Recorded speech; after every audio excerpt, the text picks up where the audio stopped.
Today, we're diving into this strange, hidden force that secretly shapes our behavior pretty much every day, at the office, at the doctor, even just scrolling through our phones. Let's get right into it.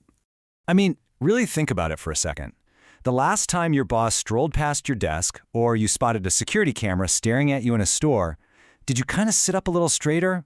Did you change what you were doing, even just a tiny bit? Of course you did. Almost everyone does, and there's a name for that feeling. And that is the Hawthorne Effect. It's this core idea in psychology that says the second we realize we're being studied or watched, our so-called natural behavior just evaporates, and a performance begins. And this whole thing creates a really fascinating paradox for anyone who's trying to figure out how people tick. You see, in physics or chemistry, you can measure stuff, and it doesn't know it's being measured. But the subjects of social science, well, that's us, people. We're aware, and our awareness changes everything. It's like the ghost in the machine of every single human experiment. So where did this whole idea even come from? Well, it all kicked off almost 100 years ago, with a pretty simple experiment in a factory that completely and utterly baffled the engineers running it.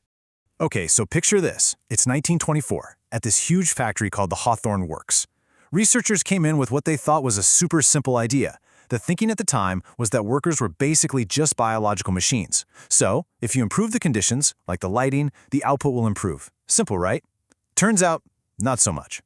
And this is where the whole experiment went off the rails. So, when they turned the lights up, productivity went up. Okay, great, mission accomplished. But then, just to be sure, they lowered the lights, and productivity went up again. In fact, it only started to drop when it got so dark the workers could barely even see what they were doing.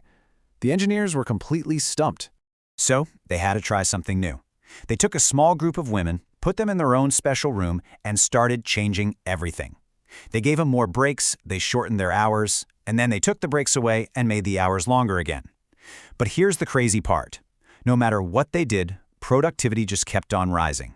That's when it clicked. The physical changes didn't matter at all. The women were working better because they felt special, they felt chosen, they felt seen. The attention itself was the real ingredient. So this brings up a massive question. Why? Why does being watched have such a powerful grip on us? Let's get into the psychology of it. It really boils down to a few key things. First, we're all wired with this deep desire for social approval. We want the person watching, whether it's our boss or a researcher, to think we're smart and hardworking. Second, we try to guess the point of the whole experiment, and then we subconsciously tweak our behavior to give the researchers the result they're looking for. And third, well, there's our good old competitive streak. And that's called the John Henry effect. Just imagine, you're in a study, and another group gets some fancy new tool, but you're in the control group and you get nothing. Well, sometimes, out of pure pride, that control group will work even harder just to prove they're just as good without any help, which of course completely torches the data. And here's the really crucial point. This isn't just some quirky little feature of human nature. It's a fundamental problem that can seriously corrupt scientific data and lead to some really dangerous conclusions. You know, the Hawthorne effect is one of the main culprits behind the replication crisis in social science. A study gets this amazing result inside a controlled lab where everyone knows they're being watched and they're on their best behavior. But then, when you try to replicate it in the real world, the effect just vanishes. And in medicine, oh man, it can be even worse. They call it the white coat effect. Think about a clinical trial. The patients might stick to their diets perfectly, never miss a pill, all because they know a doctor is checking up on them. This can make a new drug look like a miracle cure, but then it gets released to the general public. And without that intense supervision, the results are, well, not nearly as good. Anthropologists and linguists have their own name for this, the observer's paradox. It's like the instant a linguist puts a microphone on the table, people suddenly stop using slang and start talking like they're in a job interview. You see, the very act of observing something changes it.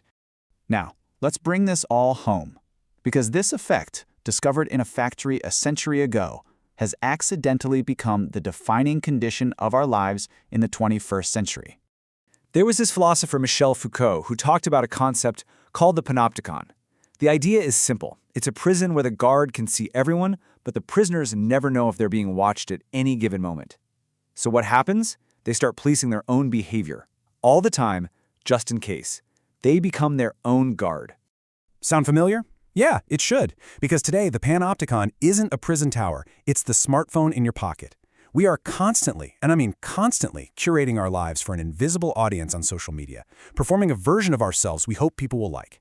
And that constant self-monitoring creates this low-level hum of anxiety that we always have to be on. This has even invaded the modern workplace. You've got digital surveillance now that can track your mouse clicks and your keystrokes. And it's led to the rise of what people call performative labor. Just like this quote says, you have workers spending way more energy looking busy, jiggling the mouse to keep their status green, than actually being productive. The performance has become the job.